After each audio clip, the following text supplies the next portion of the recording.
Olá, bem-vindos a mais uma conversa com o especialista. Estamos aqui hoje com a doutora Lívia Beraldo, que é médica psiquiatra.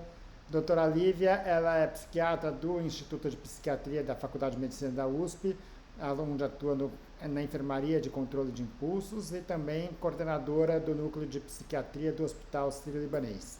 Então, Lívia, primeiramente, bem-vinda, obrigado pela sua disponibilidade e vamos falar hoje aqui sobre o tratamento da dependência química. Obrigada, João. Vamos falar, porque é um tema que é muito importante, né? Ótimo.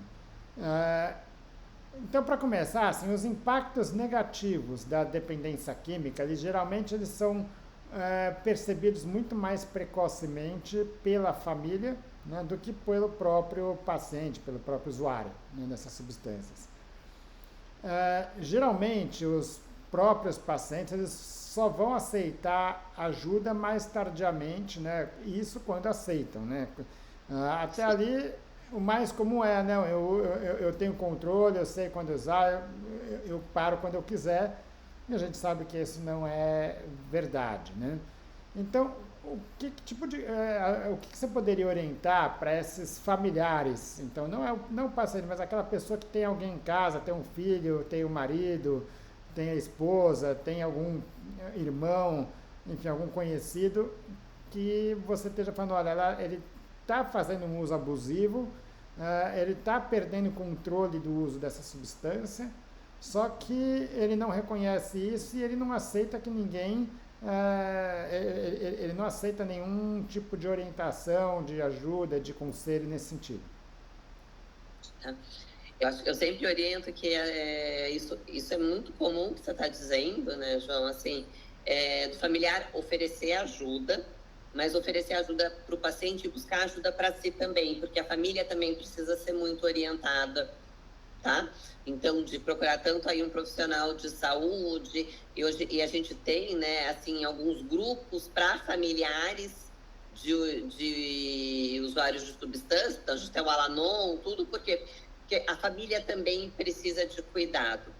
E por que eu digo isso, tá? Porque tem o paciente que é o usuário de substâncias, mas a gente também precisa rever um pouco da dinâmica da família como um todo para saber o que acontece aí que eu também, né, de alguma forma eu estou envolvida, que é o que a gente sempre ouve falar muito, né, da codependência, tá? Então, do quanto que eu, de alguma forma, a família, né, os companheiros, eles estão ligados a esse uso. Tá, aí você está falando de pessoas que muitas vezes a pessoa usa, mas o irmão também usa, ou o pai também usava. É a dificuldade que às vezes a família tem né, de buscar tratamento, porque às vezes fica com pena, às vezes o familiar quer usar a substância, falar melhor eu dar o dinheiro do que eu não dar o dinheiro, sabe? É desse comportamento que aí eu falo que a família também precisa ser cuidada. Até porque muitas vezes existem processos de questões de violência ligados a isso, né? Sim, sim, sim. Então, acho que todo mundo precisa de cuidado. Pedir orientação e ver se alguém mais consegue, né? Eu acho que ir trabalhando isso com um familiar que faz uso das substâncias, mas também de procurar como é que pode se proteger, o que pode fazer. Então, Ótimo. Agora vamos pegar uma pessoa que fala, olha, meu filho tem um filho de 17 anos ou de 20 anos, ele está usando tais drogas, eu sei que ele está, a gente tem sinais, ele nega, ele fala que usou uma vez, que já usou, mas que não usa, mas a gente tem sinais de que ele está já no quadro de dependência, ele te passa uma série de informações de que ele de fato mostra que é uma dependência, né? Só que ele não aceita nenhum tipo de ajuda. Eu posso ter errado em algum momento, mas, enfim, agora o que eu quero é tentar ajudar meu filho, ver o que eu posso fazer por ele, só que ele não aceita nada. Ou numa outra situação, até o que a gente vê muito na mídia, que essas ações de polícia, de falar, pode fazer, não pode fazer, precisa internar, pode ser involuntário, não pode ser involuntário. Quer dizer, o que você pode fazer com uma pessoa que não quer ajuda? acho que, primeiro que assim, é um trabalho, né, João, de formiguinha. Então, assim, a gente tem que fazer, oferecer, levar, assim, E aí isso é um pouco de disco furado, tá? Então a pessoa vai, né, a gente vai falar sobre o assunto repetidas vezes. E aí é importante a gente saber também que é assim, eu vou oferecer ajuda, mas eu preciso, antes de mais nada, oferecer ajuda qualificada, tá? Por quê? Acho que quando a gente fala, né, acho que tem aí dependência química, né, alguns outros quadros, a família fica muito vulnerável de salvadores da pátria, né? Então, de lugares que não vão oferecer um bom tratamento, de que vão fazer promessas assim de que não são passíveis de acontecer. Então, é importante assim, a internação, ela é uma modalidade de tratamento, tá? É uma modalidade de tratamento com benefício, mesmo quando a internação é involuntária, ou seja, contra a vontade, mas é preciso, então, que seja feita em um lugar adequado, né? Então, um lugar que tenha médico, que tenha aí educador físico, que tenha psicologia, que tenha aí, pelo menos, aí, minimamente, uma equipe.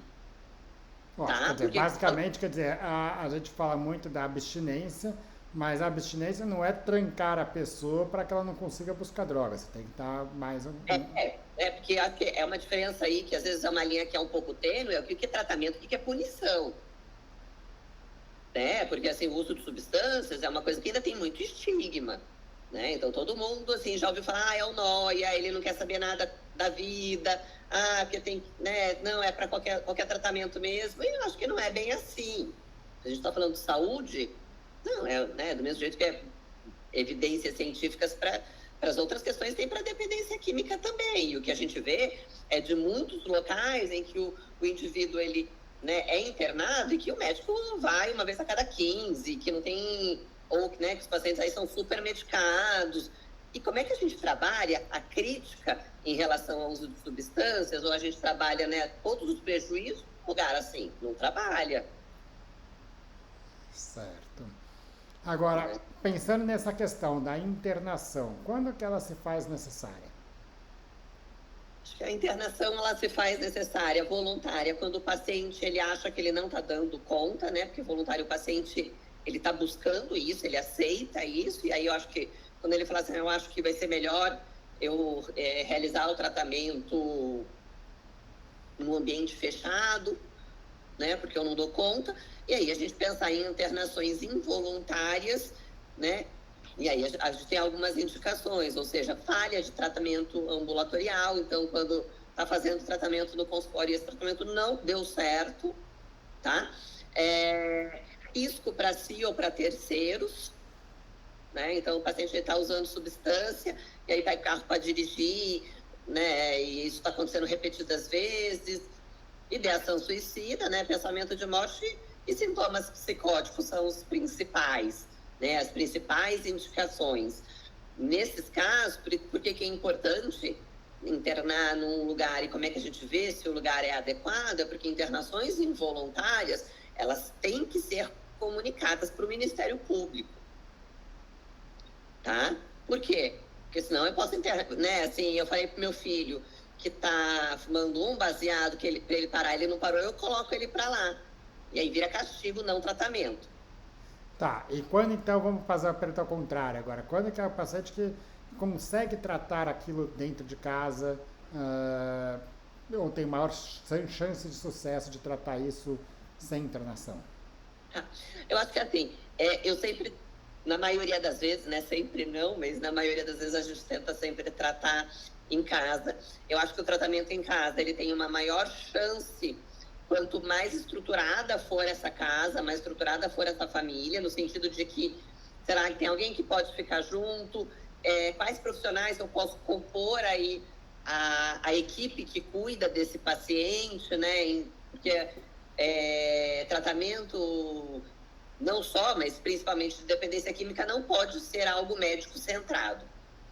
Então, só vir para consulta não vai ajudar, tá? Então, eu preciso... de fato, que faça um acompanhamento terapêutico, que faça, né, com a psicologia, a atividade física. A gente aí tem muita coisa na literatura mostrando os benefícios da atividade física para a dependência química. Então, diminuição dos sintomas de abstinência, né? Mais tempo sem recaídas, com atividade física regular. Então, quanto melhor eu conseguir montar uma equipe, maior a chance de conseguir manter uma abstinência. Ótimo. Bom, a dependência por múltiplas substâncias é bastante comum, né? Então, aquela pessoa que está com alcoolismo, ao mesmo tempo que usa eventualmente cocaína ou usa qualquer outro tipo de substâncias, né? O que você faz nesses casos? É tirar tudo de uma vez? É controlar danos? Como é que é a abordagem em relação à substância em si? Tá. Na própria anamnese, no próprio atendimento inicial, a gente sempre tem que perguntar, João, assim, quais substâncias o paciente usa e qual é a principal. Sempre tem uma que a gente chama de droga de escolha, tá? Aquela que é, né, a que mais usa, enfim. E aí, durante a própria anamnese, há a inter-relação entre as substâncias. Por que eu digo isso? Porque pode ser que o paciente não seja, né, dependente de uma substância, mas se essa substância é porta de entrada para outras, que de fato ele tem aí um quadro de dependência ou que trazem maior prejuízo, eu preciso parar essa daqui que ele faz uso de vez em quando. Por exemplo, então alguns pacientes, eles fazem uso a maioria das vezes, por exemplo, eu tenho um paciente que a maioria das vezes ele faz uso de cocaína se beber. Não é só bebendo que faz uso, mas toda vez que beber vai, mesmo que seja uma taça, ele vai acabar indo para cocaína. Então eu preciso tratar a bebida também. Tá? Eu preciso... Então, primeiro, acho que é vendo essas substâncias e vendo as relações entre elas. Ótimo. Uma pergunta que eu não tinha me programado, mas que me veio na cabeça agora. Vamos pegar uma pessoa ali de 16, 17 anos, que é uma faixa etária muito comum de ter dependência, né? Que eventualmente chega com a família porque está com uso dependente de algum tipo de substância específico, né? E eventualmente na hora da consulta você começa a ver que na verdade não era só aquilo, né? Que tinha muito mais coisa além daquilo, que eventualmente a família não sabe disso. Ou até uma esposa está levando o marido e de repente ele pode estar usando muito mais do que aquilo que ele está vendo ali. Essa abordagem ela pode ser feita na presença da família. O ideal é que você tenha um momento só com essa pessoa para que ela possa eventualmente se abrir para coisa que é normal ela tender a querer esconder coisas de você que eventualmente ela faça uso. Tá. Eu acho que aí é muito individual, né, de como que cada um aborda, João. Assim, na maioria das vezes eu sempre chamo, um acompanhante chama, mas não é para atendimento inteiro. Tá? Então, eu preciso ter uma coisa que aí que é o meu atendimento com o paciente, porque eu concordo com você, precisa ser estabelecida uma relação de confiança para não virar também, né, inquisição. A gente não está fazendo aqui inquisição, apesar de precisar tratar. E aí é de ir construindo o quanto que o paciente também vai contando para essa família, para ele poder me dizer o que a família de fato sabe, o que não sabe, né? E como é que a gente pode ir construindo esse acompanhamento, porque a nossa aliança é com o paciente, né? Assim, precisa, claro, do familiar e precisa, né, do acompanhante, mas eu preciso fazer, minimamente, eu preciso ter uma aliança com esse paciente. Tá ótimo. Bom, vamos lá. Então, assim, agora entrando nos detalhes do tratamento propriamente dito, a gente vai ter tratamentos mais gerais, que são para todos os tipos de dependências, tratamentos específicos, muitas vezes até tratamentos medicamentosos, né, para tratar a própria abstinência da medicação. Pensando no tratamento não medicamentoso, então a gente tem alguns pontos que precisam ser levados. O primeiro é tentar identificar o que faz a pessoa está usando aquela substância e tentar talvez tirar esses aspectos da vida da pessoa, né? Então, por exemplo, se ela sempre está com um grupo que faz uso daquela substância, talvez é evitar aquele grupo. Ou se sempre que ela vai para algum lugar, você citou o caso da bebida, eventualmente evitar lugares onde vai ter bebida, uso excessivo de bebida que vai forçar a beber.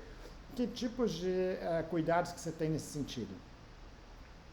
Então, acho que de tratamento não medicamentoso, né, é o que eu falei, assim, atividade física, assim, a gente vai ajustando, claro, de acordo com a possibilidade do paciente, tá, João, assim, mas a atividade física tem, né, já é bem consolidado os benefícios da atividade física para a dependência química, né, o acompanhamento com um terapeuta, tanto individual quanto em grupo, então a gente tem, né, os narcóticos anônimos, o AA, que também são grupos que podem ajudar muito, tá?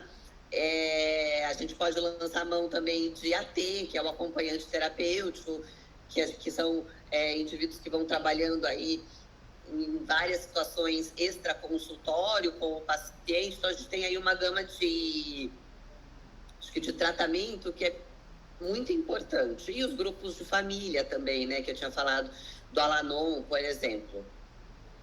Ótimo. Tá, e em relação à atividade física, você falou já algumas vezes aí da importância da atividade física, qual o benefício que ela vai ter para essas pessoas? De que forma que ela ajuda no tratamento da dependência?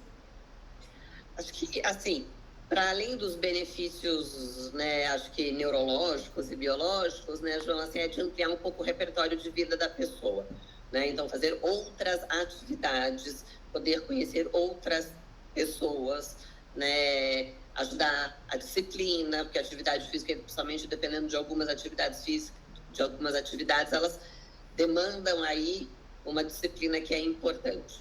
Para além disso, né, assim, a atividade física ela é capaz de alterar aí a produção de neurotransmissor, o que para a gente também é importante, né? Liberação de endorfinas, que são, né, estão relacionadas ao bem-estar, e a atividade física, assim, alguns estudos de neuroimagem, eles mostram que a atividade física sustentada é capaz de mudar, né, assim, inclusive tamanho de amígdala, de hipocampo, ou seja, de melhorar a forma como o indivíduo ele vai vivenciando as emoções, de melhorar a memória. E então a gente tem aí um benefício muito estabelecido. Ótimo. Em relação à atividade profissional, isso é um ponto que é muito importante, por quê? Porque as pessoas têm uma profissão, às vezes elas trabalharam para chegar naquela profissão durante muito tempo, muitas vezes são pessoas até bem-sucedidas profissionalmente, né? Mas você tem algumas profissões que de fato são muito. Trabalham muito questões emocionais e são muito instáveis, né? Então vamos pegar, por exemplo, o mercado imobiliário, a pessoa que pode ganhar milhões um dia, perder milhões no outro, né? Ou um atleta que eventualmente vai estar sendo muito criticado em um momento, ou vai estar sendo mais elogiado em outros, né? Ou vamos pegar um político que vai ser eventualmente muito cobrado por aquilo que ele está fazendo, ou um jornalista que eventualmente está sofrendo críticas o tempo todo, né? Isso faz parte da profissão, né?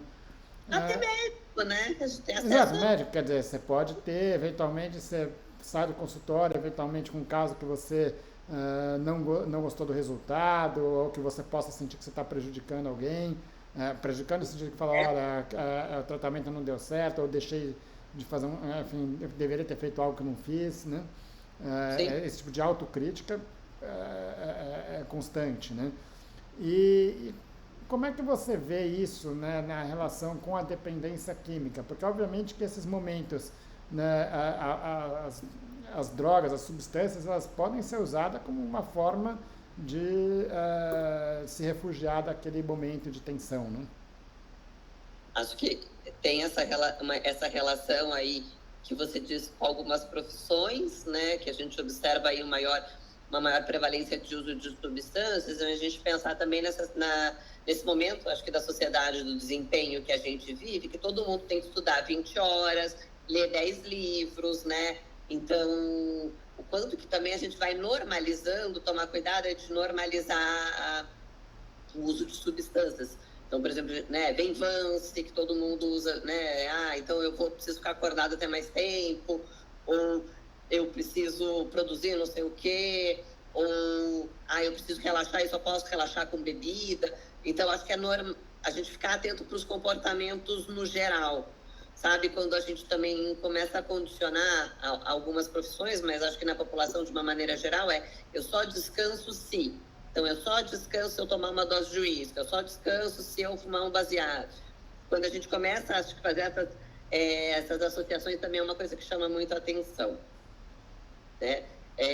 Tem, de fato, acho que profissões que estão mais vulneráveis, né? Isso que você fala do mercado financeiro, são populações mais vulneráveis, né? Os traders, então, que estão aí com aquela pressão constante, acho que tudo isso que você falou. Então, assim, precisa ficar atento. E aí você chega em alguns casos a falar, olha, infelizmente esse trabalho não é para você. A gente precisa ajustar, a gente precisa adaptar. É adaptar o que você está fazendo. Certo. Às vezes precisa sim. Ótimo. Bom, e aí, quando a gente fala em tratamento de dependência química, a gente tem algumas fases, né, que essas pessoas vão passar no momento de retirada da substância, né? Então, a primeira fase seria aquela fase de abstinência precoce, que é o momento logo que, quando você fala, não, tá bom, vou parar de usar, né? Como é que você caracteriza isso? Quais são, isso é muito individual de cada substância ou você tem algum um norte comum aí para esse momento? Eu acho que é individual de cada indivíduo, né? Acho que tem aí esse momento inicial mesmo, que é um momento de ajuste da abstinência, de ver que sintoma que abre.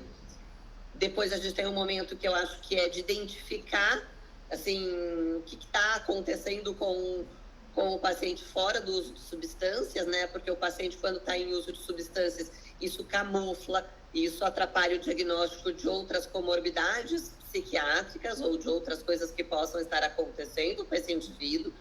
Então, passada a abstinência, acho que a gente precisa investigar se tem aí algum outro transtorno de humor, se tem alguma outra questão aí que está auxiliando na manutenção ou que piora com o uso de substâncias. E aí a gente vai fazendo um planejamento mais a longo prazo, que é o que a gente chama de manutenção. Tá? Não é um tratamento que tem começo, meio e fim, né? Tem começo, meio e manutenção. A gente vai precisar ficar atento e precisar ficar aí reavaliando, né? Até porque aí as substâncias, né? Todas as substâncias têm aí muitos desfechos clínicos que precisa ser sempre olhado, que a gente precisa investigar. Ótimo. Bom, e aí, normalmente quando você tem aquele momento inicial que é esse que você fica naquela fissura, eu preciso da substância, preciso da substância, que aí é um momento que muitas vezes você vai precisar da internação. Se não está precisando da internação, precisa de uma monitoração um monitoramento muito intenso, porque senão vai buscar a substância. Se começa a ter muitas recaídas, aí você vai acabar buscando a internação de fato. Existe um segundo momento em que a pessoa, olha, já não está mais pensando naquilo 24 horas por dia, né? Mas que se tiver ali, a chance de buscar isso é muito grande. E aí existe um momento onde, olha, você não fica mais pensando naquilo, você até consegue estar vendo eventualmente alguém usar, coisa assim. Ainda assim é um momento que exige algum cuidado. Quer dizer, essa pessoa sempre vai precisar ter algum tipo de monitoramento, algum tipo de, talvez, de um risco maior de cair para uma dependência. Sempre vai precisar de monitorização. Isso, assim, a gente sempre vai precisar. Porque, né, fissura, que é essa vontade, essa coisa, assim, esse anseio maior por uso de pelo uso da substância, o paciente vai ter por muito tempo. Tá. Medicamento sempre precisa, nunca precisa? Depende do paciente, depende da gravidade, né? Então, assim, na maioria das vezes, o tratamento ele é sintomático e o tratamento das comorbidades existentes, a gente tem aí poucas medicações que foram direcionadas para substâncias específicas. Então, a gente tinha o antietanol, que é o disulfiram, que era direcionado para o transtorno de uso de álcool. Tem a naltrexona, que inicialmente foi para uso de álcool, mas que hoje já se expande para cocaína e transtornos do impulso no geral, né? Apostas, outras coisas. Mas, assim, de uma maneira geral, é sintomático o tratamento. Ótimo. E quando tem indicação, essas substâncias são usadas para o resto da vida? É só nessa fase inicial de maior risco? Depende muito, sabe, João? Assim, o que que eu estou tratando, né? Assim, da dependência não necessariamente precisa ser por um longo período, a gente vai avaliando a resposta do paciente. Mas se é um paciente que, por exemplo, tem uma comorbidade, sei lá, um transtorno afetivo bipolar, aí vai precisar usar medicação algumas vezes para sempre. Não só para a dependência, mas para os outros transtornos que são comuns de estar associados, né? Isso. Legal. Bom, Lívia, acho que se a gente for resumir um pouco, acho que o principal que você mostrou aí é que, seja com internação, ou seja domiciliar, o tratamento não deve ser visto como uma punição, né? Mas sim como um momento em que, de fato, você afasta aquela pessoa da substância e onde você consegue ajudar ela a encontrar caminhos, talvez, de substituir aquele vício por vícios mais saudáveis, né? Então, muitas vezes, talvez é muito como uma pessoa obesa que só pensa em comida, né? Quer dizer, você tem que tirar aquilo que dá prazer para ela, mas tem que dar algum prazer para ela no lugar, né? Você tem que dar uma alternativa para ela e fazer com que ela consiga evitar aquela substância. E, obviamente, que cada pessoa, cada substância vai ter uma história, vai ter uma família, vai ter uma coisa por trás para se determinar o tratamento, né? Mas acho que o principal do que você diz até aqui é de que, de fato, o tratamento não deve ser uma punição, é obviamente que existe um ponto que precisa ser combatido ali, né? Isso. Legal. Lívia, queria te agradecer mais uma vez a disponibilidade, acho que foi bem válida a discussão e contar com você aqui em outros momentos. Eu que agradeço, só convidar. Bom dia, obrigado. Bom dia.